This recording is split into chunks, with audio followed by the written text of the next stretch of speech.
Welcome to Truth and Transcendence. You can find all our other episodes on truthandtranscendence.com.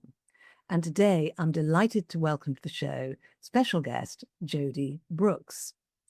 Jody is a midlife transition and workplace coach who helps adults 35 years and over move from overwhelm, anxiety, and loss of identity into clarity and purpose. Drawing on his own messy midlife turning point, he guides clients through his 9 principles of authentic living to reconnect with their values and rediscover joy. Jody also facilitates men's groups in the homelessness and addiction sector, bringing deep compassion, integrity, and real-world experience to every conversation. So amazing work. And you can find Jody at authenticcoaching.me, and that will be in the show notes. So Jody, thank you so much for coming on the show. No, thank you. I've been super excited to come and do this show, so thank you for having me. Wonderful, thank you. Well, we were talking before we pressed the button today about the word that came through in our prequel, which was this word mutuality. And I was asking you about your relationship with your work and some of the guiding principles and essences of that for you. And this word mutuality came through. So may I ask you, please, Jody, to attempt to summarize for us what mutuality means to you?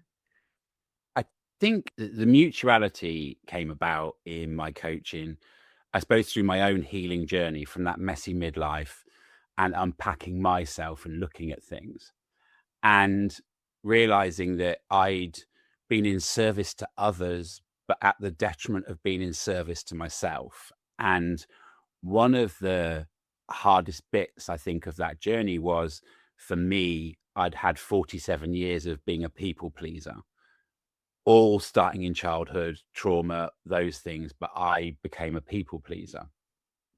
And in that was a huge component of my burnout and messy middle. But in it, what I really realized was, and then it's hard to come back from that because there's a feeling of selfishness. And when I work with clients, you get this all the time where people think, oh, that's selfish.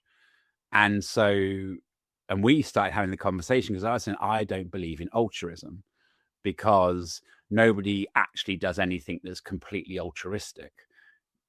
It may look like it's altruistic, but there is something they're gaining from it. There's a need in them that makes them turn up to be altruistic. And so that was kind of where we started talking about it. And I realized it was lacking in my life, and in repairing myself, I did start doing the voluntary work. And that's where I hit on the beauty of this mutuality. And it was the fact that, you know, I go there and it would be very easy to go there thinking you're superior or walking a higher ground. I work with the most vulnerable people at the edge of society, a lot of homeless, a lot of mental health problems, a lot of addiction. But I go there and I meet them on this level playing field because they bring to me a huge amount of joy and insight, and I've become a much better coach for working with them. And I think our conversation started because I had a conversation one day where I'd sat down with one of the people in the outreach service, and they hugged me and they said, thank you. And I said, no, thank you, because this had been this phenomenal conversation that had really inspired me in my coaching, because the problems in that arena, as stark as they may seem, are still very similar to the problems that I see in my coaching clients, business executives, all of those things. It's the very humanness of us. It's the human nature of it. And having gone from being around lots of people to building a coaching practice, I was missing human contact. And so, you know, after he said thank you, I just looked him square in the face and said, no, thank you. And he was like, he just looked at me very blankly and was like, what have I done? And I just said, you've been here, you've been present, and you have made me a better human being for this experience. And I've grown. And I think that was the conversation that we had. And this very much this thing of, I don't go to volunteer to be a good person. It's just lucky that people would say it makes me a good person. I don't think that makes me a good person. But I went to volunteer through my human need of contact, of compassion, of gratitude. And so in that, I turned up because I needed my pot filling up. And so it's me that has to be grateful because of those things. And so that, in my coaching practice goes back then to this mutuality of you must first be in service to yourself before you can be in service to others. Otherwise, what you do is not authentic. And many things then unravel. And I think that, taking that mutuality a step further is if that I then take that lens and look back over my life through that lens of mutuality, I can probably see that every single relationship that went wrong, every family breakdown, all of those things in my life that had left huge scars were because there was no mutuality in it, because I had turned up just to serve. And I served and served and served until I could serve no more. And at that point, the relationship would break down, or even before that sometimes. And I would be left asking, what's wrong with me? Like, what's wrong with me? What did I do? Like, I've shown up, I've done this, I've been such a good person, I did all these things for you, and you never even asked me. And I think that's kind of part of it as well. No, they never asked you, so why are you cross? If they'd asked you to do it and then didn't say thank you, you maybe could be cross. But when you look back through that lens and you see, actually, I don't think I'm a bad person, but I can see that I didn't turn up authentically. And so in that, I had my part to play in those, and some were pretty horrific. Some was one of them particularly, it was a very violent relationship that I was in. And when I looked back, I'd already forgiven that person. But what I hadn't done in it was look through that lens of mutuality and see that I hadn't been doing it mutually. And so I also had to forgive myself because I showed up unauthentically to that. I hope that gives an explanation and does it justice. It's quite Beautiful, a thing. actually. That's very beautiful, the way you've just described that. And it kind of triggers all sorts of things for me as well. That sense of you're in a situation, you feel really hard done by, you're stuck there, you keep trying to make it work, but you've completely forgotten to look after your own needs. Mm. And then you're upset because the other person isn't saying thank you or being considerate. And the irony of that bit there is you just said, like, and then we get cross because they're ignoring our needs. But the fact of the matter is you already turned up ignoring your needs, so they followed your lead. So that's exactly what I'm kind of saying is, like, if you do that, you're showing up saying I don't matter.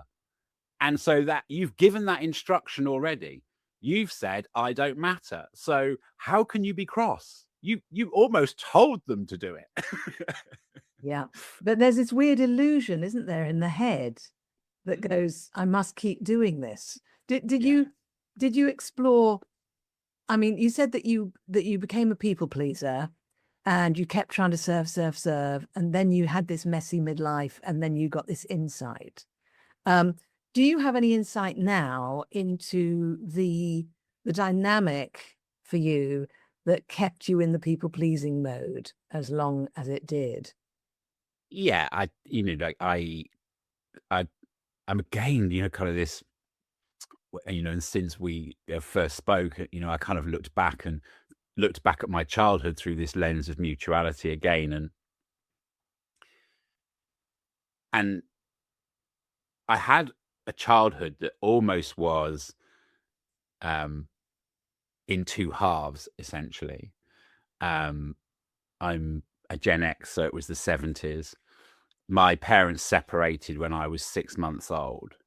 My father disappeared. Well, was supposed to pick me up on Christmas Day when I was 5, never showed up, and I never saw him again for another 15 years. And my relationship with my stepfather wasn't great. So, but it was that very kind of like, I hate saying this, but it was a very like middle England, white, middle class family on the outside. But what went on behind closed doors was very different. By the time I was 10, my mum's drinking had got to the point of being an alcohol dependent alcoholic. And so she would not know who I was when I came home from school and things. And it spiraled. But the people pleaser arrives because you learn very quickly as a human being that if I turn up and I show up and I do what's expected and I pacify people and I make it all okay and I do what they need, then I'm safe. Because, as a child, you don't have the bigger understanding. And so, we're all prefixed as human beings to survive. And so that survival mechanism, from the moment we're born, we have it. From the moment we're born as a child, we know to turn towards our mother's breast to feed. Like it's inbuilt. The the survival mechanism is inbuilt, and sometimes to our detriment. And so what I grew up doing was understanding that if I kept the peace, I could read a room. I could tell when that. So I became very good at walking into a room, sensing the energy, and then doing something to take the energy where there wouldn't be a reaction. And that hardcore is where the people pleasing got wired into me. Yeah. And then, but on the flip of that, I grew up in a rural community where I was, the whole thing about, it takes a village to raise a child. And I kind of think it's true because it was my saving grace, because I had an outside world with huge connection. And so when we go back to this mutuality thing, the problem with the people pleasing is it also does give you a chemical rush. A couple of my coaching friends, always, they're executive and lead coaches and very kind of down the line. And they always refer to me as crystals and yoga. And I'm like, yeah, I am a bit crystals and yoga, but I'm crystals and yoga with science. Like, I love it because it does. But there are very big chemical reasons why it works. It's not just fluff. The science is now there to show you that it does. And so I think that's that thing. And so what also happens when you become a people pleaser is you learn to fire off of dopamine and endorphins. And so in childhood trauma, you get the dopamine from the fix of doing it, from completing that task and making it right.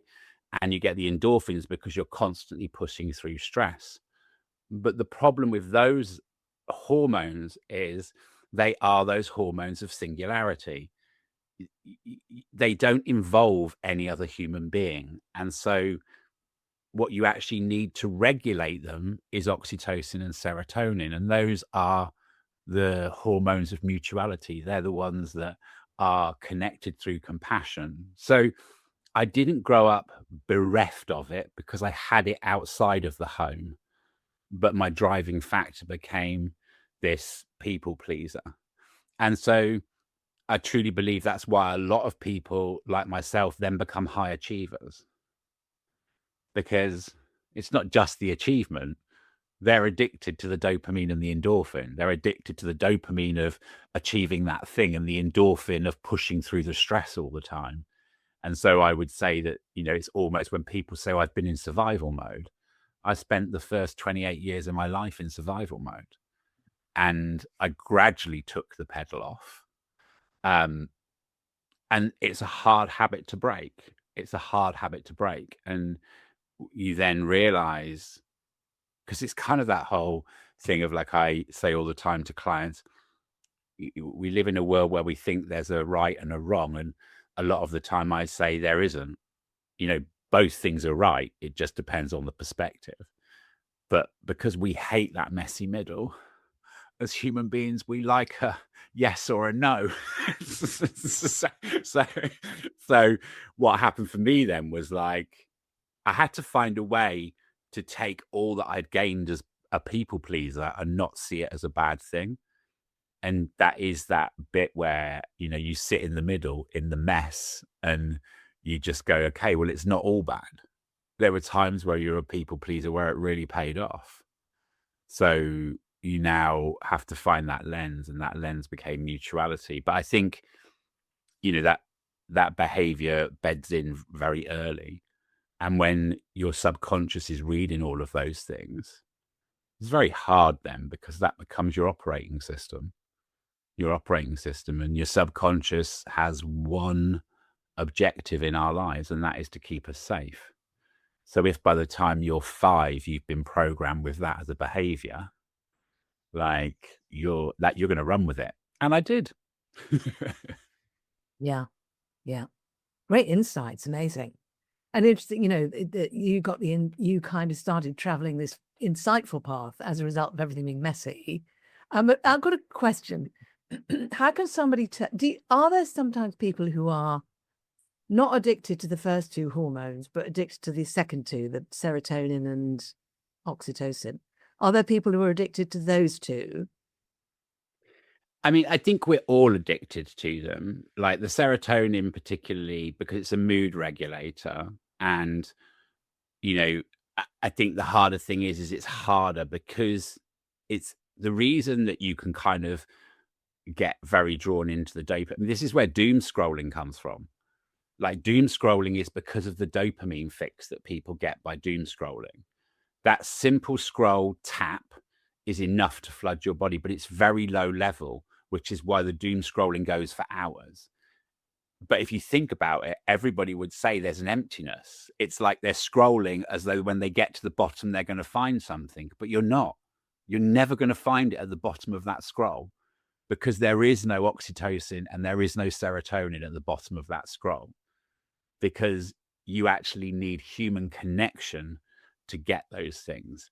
And so that's really truly now, you know, as my work's expanding and my insights expanding and those things is, you know, I'm starting to, and, you know, if we look at why anxiety is off the scale, why overwhelm, why mental health is spiraling, why 91% of the UK population experience extreme stress at work, is because in a world where we're told we're connected, we are actually so disconnected, and our bodies are firing on this dopamine and endorphin of stress and pushing through.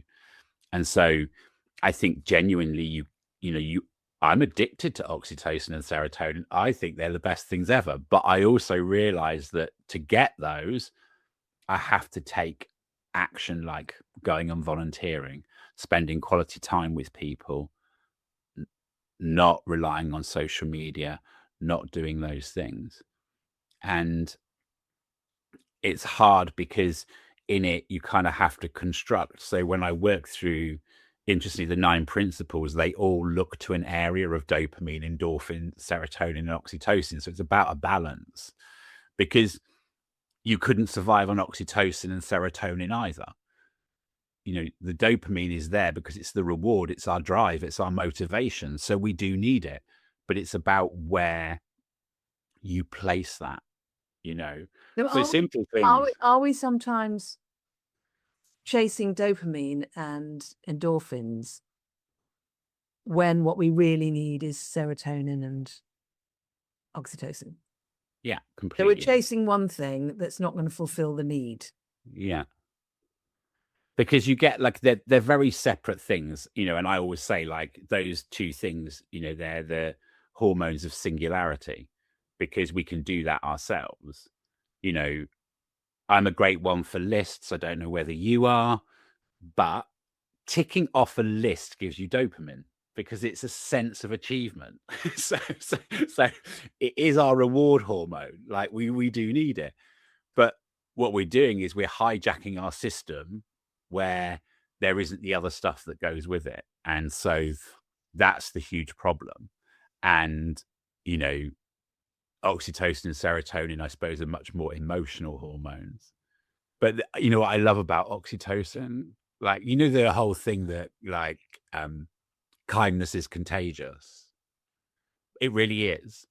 So there's been studies done, and if you're in a room and you see someone do something compassionate, that is enough for you to be flooded with oxytocin. So when you see someone do something kind, so I just say to people, like, go out in the world and do kind things, because it's not just the person you do it for, it's anybody that witnesses that. And if we just started doing that, wouldn't the world be so much more a magical place?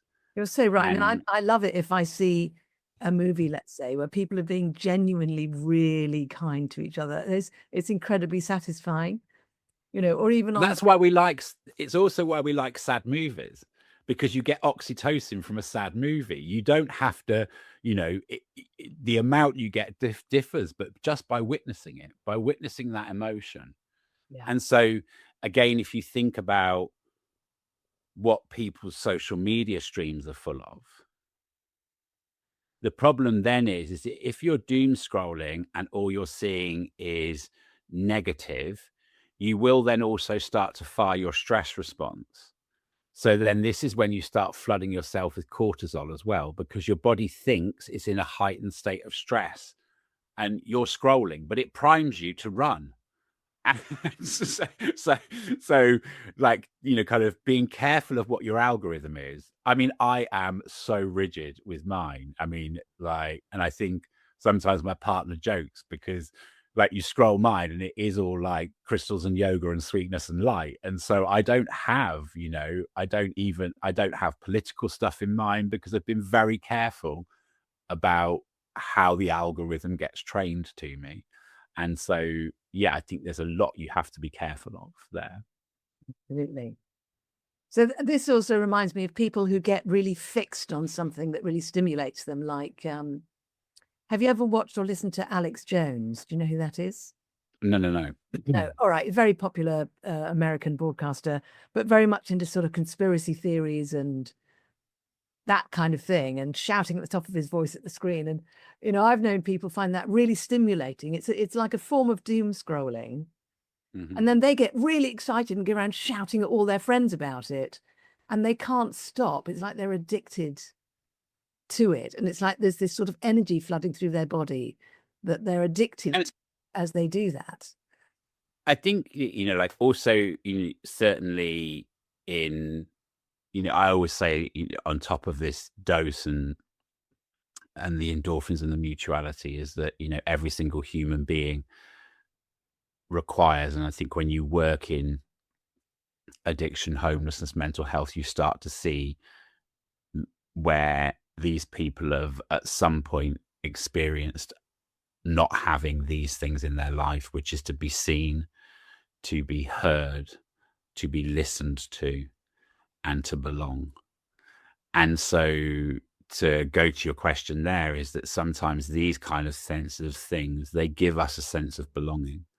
So, you know, like to throw yourself into that conspiracy theory, to campaign, to do all of those things, they give you a sense of belonging.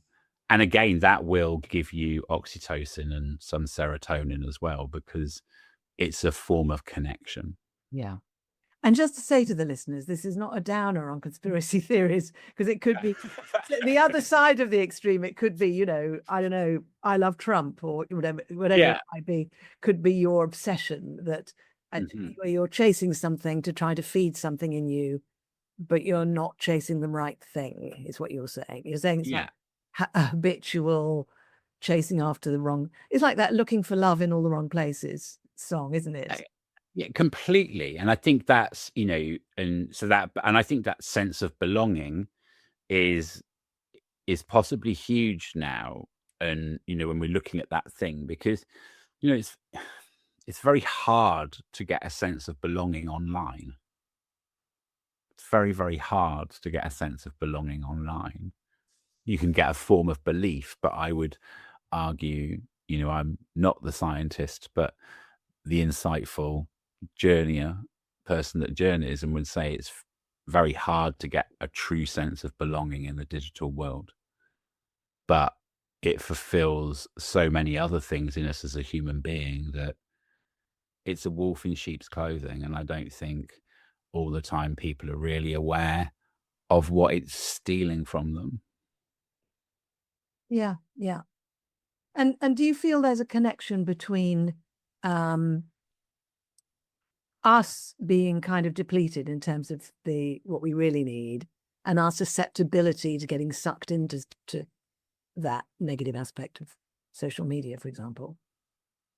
Yeah, I think so. I think, I truly believe that there is an awakening about to come. And I think that we're going to see it in our younger generations. And I think they're already wised up to it. I think they are slowly shifting and understanding. And I would argue that that's where lots of things like, yeah, have a blog post that I haven't yet published that I'm still working on, because I quite often have to write a bit, go away and come back. But it's about that.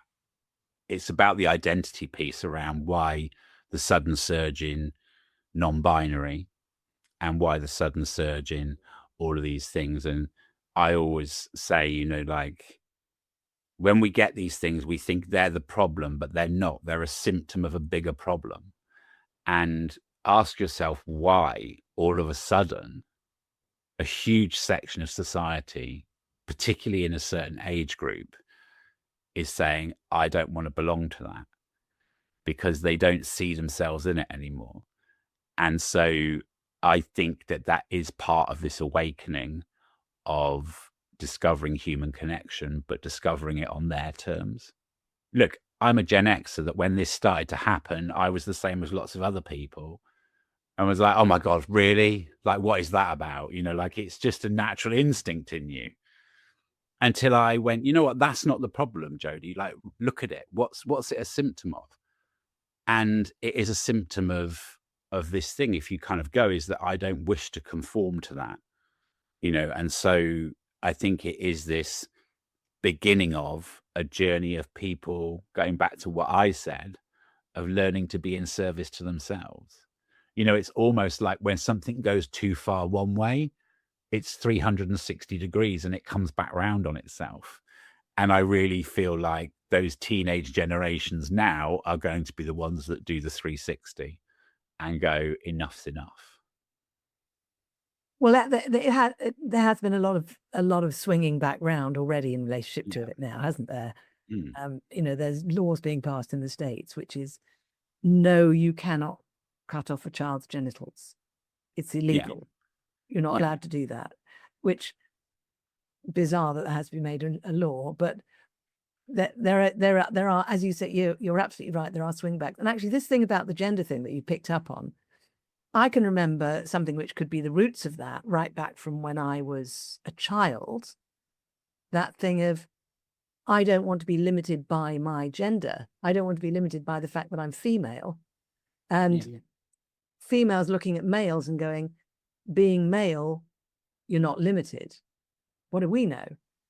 Males actually can feel limited by being males just as much. Well, I think in more subtle ways, right? Not necessarily so obviously, but just as much. There's just as much of a trap. So part of that thing you're talking about, there's this whole theme, isn't there, in what we're talking about, of people trying to get something to fulfill a need where that thing isn't going to fulfill that need. No. And it sounds like you've got very connected to that. Yeah. And I think it is that thing, we go to those things there. And I think, for me, all of that, on this, the gender thing is, it astounds me that we still educate and raise our children based on their gender. That, this is the 21st century, and there is plenty of research to show that any form of label limits a child in that sense. Very easily you can limit a child. And so I don't think, and then that's again when I go to like the system of, kids now saying, well, I don't think, I think I'm not the right gender. And it's like, but why are we still subjecting them to almost a decision? and you're asking them to make a decision that actually dictates the rest of their life. So the problem isn't that. That is a symptom of understanding the pressure that we're placing on our children. And we're asking them to sum up all they are by whether they're male or female. And if I, like you've just said, if I said that to any adult, like, you have to sum up your entire existence by your gender, well, you wouldn't be happy about that. But we're raising our children, telling them that that's exactly what we must do. You know, you must decide now, and your whole life will be based on it. And, you know, like you've just said, you know, and it's interesting because I loved, as you said there about men, like being a man right now is quite challenging because of the surge of the word, which I hate, toxic masculinity. But, you know, as a gay male that grew up, I was also suffered at the hands of that. Like, it's not exclusively a game based on gender. I suffered at the hands of a lot of those things. I don't believe in the word toxic masculinity. I believe that it is negative masculinity because there are many positive elements of masculinity. And I think the same exists for feminine. And I think we should be a lot more careful about how we choose to label things. And labeling a whole section of society as toxic is pretty damaging, particularly when that particular gender still the highest rate of deaths for that gender under the age of 50 is suicide. And so when you use the word toxic, understand that you shut an emotional door for men that might actually be their lifeline. So do I agree with kids that say non-binary? Totally, because labels are very, very damaging. Fascinating. Yeah. I didn't know that statistic. That's It's very, the largest killer in the UK, of very, men under 50. very, very shocking. Mm. I just heard last night that a man who I don't know terribly well had took his life late last year. I only met him a few weeks before he took his life, and he was very, very unhappy and was desperately trying to do something about it, but he just couldn't. He couldn't get what he needed to help him, and then he was And gone. I think that's it there. When you can't argue that is, there was an amazing experiment done in a primary school on the Isle of Wight, which was the gender neutral school. And I defy anybody to watch it and not see that we really should have got rid of gender in schools in the sense of using it to stream, because they very openly proved there that that is where, that negative element of masculinity, for me, it was as well. I was never going to be a footballer. I was never going to do any of those things. And so I was made to feel less than. And, you're also then like, be a man about it, man up, men don't cry. Like, these are all these things that we tell men. And then there's a whole list of horrific things we tell women. We tell girls. Women don't get angry. Yeah. Like, it's almost the opposite of it. And so I'm like, shoot, again, I tell you what we should do. We'll sit in that messy middle together, shall we? And we'll just hatch out what's right for each of us. And I think then that's back to mutuality. You first have to come home to yourself before you can possibly get it right out there in the world. Yeah. Well, I'm just going to mention, actually, I feel prompted to mention your upcoming podcast. Please tell us what the name of your upcoming podcast is. So my upcoming podcast is indeed called Messy Midlife. It's not a crisis. It's a calling to connect. Yeah. Fantastic. I saw a post that you put up about it and I thought, that is just genius. I'm really touched, thank you, because I toyed with the idea for a long time. Probably about a year ago, I went on a day's course. I came away. I was like, I don't know whether I could do this. And so I've sat with it for a year. But I think, in the last year, I've done a lot of podcast guesting. And I've just realized how powerful a space it is, and um, how it opens media up to everybody, and it's the most beautiful way to give everybody a voice. I almost think it's like anti-celebrity. This is my new thing. It's like anti-celebrity. And so, there's that whole bit back to, it's funny, isn't it, how we do these circles in our conversations, but back to this whole thing of social media and externalizing and aspiring to be all these things out there. But, there are so many amazing stories. I meet so many amazing people. And I just decided that, yeah, a podcast about that my experience, and I already know that there are others out there, to share that space and normalize it, because it you know it's just a sign of your humanity, and it really isn't a crisis. In fact, the reason it's a calling to connect, because when I work with clients, I say, you know part of the reason it exists is our lives are moving at such a fast pace these days, that, when I arrived at 50, I was like, well, this doesn't look at all familiar, because all the concepts of it I'd grown up with. And I think pretty much, post-war, baby boomer, Gen X upwards, it's moving at such a pace that, my grandparents grew up with a very big, by 50, it would be this, and you would do this, and you would do this. And when I look at photographs of them, in fact, I looked at a photograph the other day and worked out that I think my grandmother could only have been 55 in the picture, but she looks like she's 75, just in terms of dress and appearance, and how I thought of it. And so I think when as we arrive at these ages, we're like, well, hang on a moment. What's it? So when I work with clients, I go, but look, what you have to understand is that is so, so, so exciting, because we don't have to conform, and you get to say what 50 looks like, and you get to say what 60 looks like, and 70 and 80 and 90 beyond that. You just have to pick up the pen and write the next chapter. And so I think it's an amazing time to be alive, but you're going to have to switch your view and sit in the mess for a little bit. It's great in the mess. That's where creativity exists. Absolutely right. Beautifully said.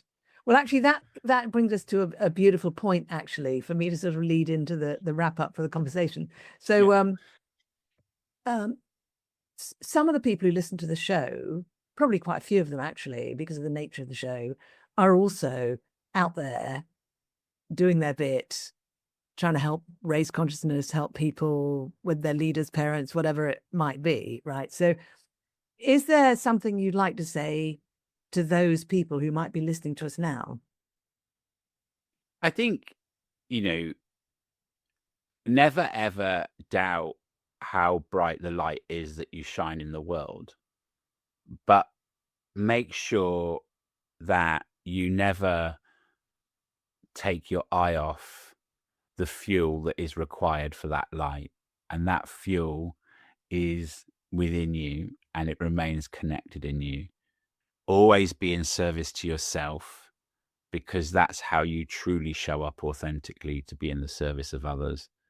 And that is truly compassionate. You should never be in service to others at the detriment of yourself. To give the analogy that I use with clients, when you get on a plane, before it takes off, they take you through the safety features, and they will tell you that you must always put the oxygen mask on yourself before trying to help others. We've all heard multiple times. Do we apply it? Nope.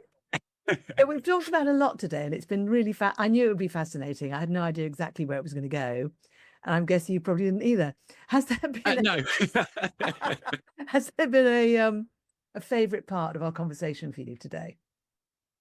I think for me, and I'm eternally, so grateful for, that that piece, for the mutuality, for the understanding of that, and for that connection, and also, for those bigger pieces in a world that maybe sometimes feels chaotic and messy, and that we don't recognize it, is to not jump, like the things that we've said about gender and those things, is to not jump in and try and fix that, but to stand back and observe it and ask the bigger question. Ask the question, like, look at it and see the symptom and ask why, because in that there is true human development. And for all our messiness, I hope it's come across, is that I think when we're messy, that's when our humanity is at its best. 100% agree. Thank you so much.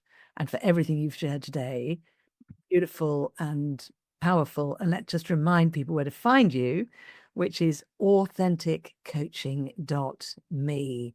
So everybody do go and check out that website, and do check out my other podcast episodes on truthandtranscendence.com.